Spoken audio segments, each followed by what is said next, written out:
Marc, chapitre 5. Ils arrivèrent sur l'autre rive du lac, dans le pays des Gadaréniens. Dès que Jésus fut hors de la barque, un homme vint à sa rencontre. Il sortait des tombeaux et il était animé par un esprit impur. Cet homme habitait dans les tombeaux, et personne ne pouvait plus l'attacher, même avec une chaîne. En effet, souvent on l'avait attaché avec des fers aux pieds et des chaînes, mais il avait cassé les chaînes et brisé les fers, et personne n'avait la force de le maîtriser. Il était sans cesse, nuit et jour, dans les tombeaux et sur les montagnes. Il criait et se blessait lui-même avec des pierres. Il vit Jésus de loin, accourut, se prosterna devant lui et s'écria d'une voix forte. « Que me veux-tu, Jésus, fils du Dieu très haut? Je t'en supplie au nom de Dieu, ne me tourmente pas. » En effet, Jésus lui disait, « Sors de cet homme, esprit impur. » Il lui demanda, « Quel est ton nom? » « Mon nom est Légion, car nous sommes nombreux, » répondit-il. Et il le suppliait avec insistance de ne pas les envoyer hors du pays. Il y avait là, vers la montagne, un grand troupeau de porcs en train de chercher à manger. Tous les démons le supplièrent.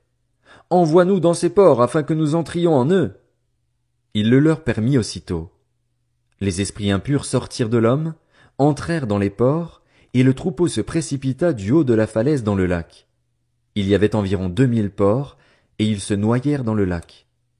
Les gardiens du troupeau s'enfuirent et allèrent le raconter dans la ville et dans les campagnes. Les gens allèrent voir ce qui était arrivé.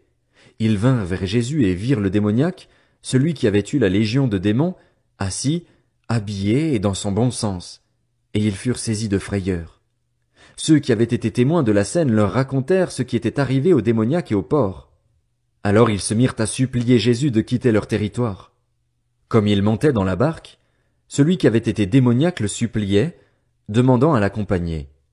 Jésus ne le lui permit pas, mais lui dit, « Va dans ta maison, vers les tiens, et raconte-leur tout ce que le Seigneur a fait pour toi, comment il a eu pitié de toi. » Il s'en alla et se mit à proclamer dans la Décapole tout ce que Jésus avait fait pour lui, et tous étaient dans l'étonnement. Jésus regagna en barque l'autre rive, où une grande foule se rassembla autour de lui. Il était au bord du lac. Alors vint un des chefs de la synagogue, du nom de Jaïrus.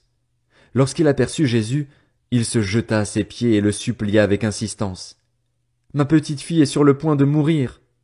Viens, pose les mains sur elle afin qu'elle soit sauvée, et elle vivra. » Jésus s'en alla avec lui. Une grande foule le suivait et le pressait de tous côtés.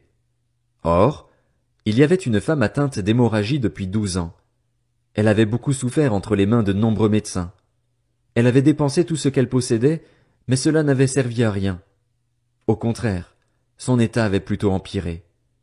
Elle entendit parler de Jésus, vint dans la foule par derrière et toucha son vêtement, car elle se disait, « Même si je ne touche que ses vêtements, je serai guérie. » À l'instant même, son hémorragie s'arrêta, et elle sentit dans son corps qu'elle était guérie de son mal.